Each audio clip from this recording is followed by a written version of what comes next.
now that I have established myself as the inventor of a computer network it's designed that no one's ever going to use, I would like to talk about the robot's security problems because we need to think about what attack vectors there are for this robot. There's the video data input, and like somehow that video data, like I'm sure that I know that I've heard of people doing attacks on people through that like when they're when they're writing handwritten notes, and the handwritten notes are scanned and turned into like text. Like they've attacked that way. So I can't imagine you can't attack via video, but you can also attack probably through audio input. But that's not probably the biggest concern.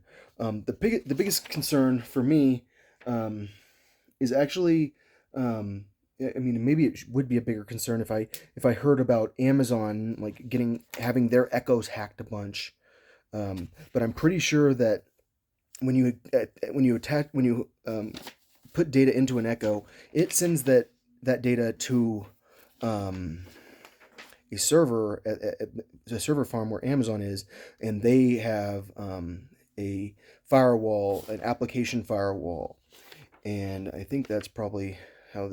But I mean, if you controlled all audio data through like by sending it all the way to the server and having an application firewall, I think that might actually be better. But you still have to worry about attacks on the robot's computer system, and I point out a few problems here. And my first question that I had when I was talking about the problems is, what protocols are you going to use? Because generally, automated control system protocols tend to be non-encrypted, and I feel like if someone can look at your packets, and then chances are that they can figure out how to hack your robot. At least I could, and I think there's a pretty good chance that um, I might like that. People, at least engineers, could look at those packets, because the problem is encryption massively slows down the robot, and so I'm sure that there's going to be some encryption for sure. Um, I'm sure that the wireless transmissions will have some sort of encryption, but I think that like the actual control system within the robot, if you can look at that data, it would be pretty scary.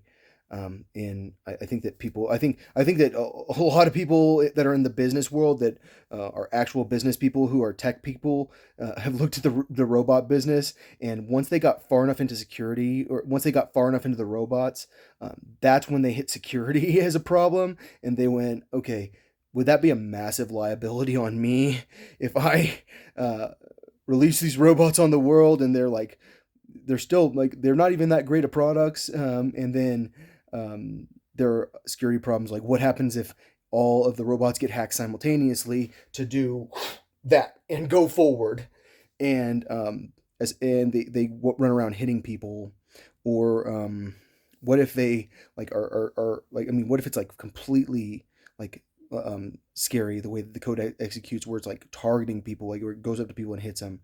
um, what if the robots are trained to go steal?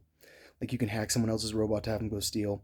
But that would assume that you got far enough with your uh, with your robot that you got to that point. The robot already can go to the store. So um, I think the big problem is robots hurting people if you can hack them. I mean, what happened? The robot killed him. What really happened? Someone hacked the robot, and it could open up a whole new. It's a movie. Mm.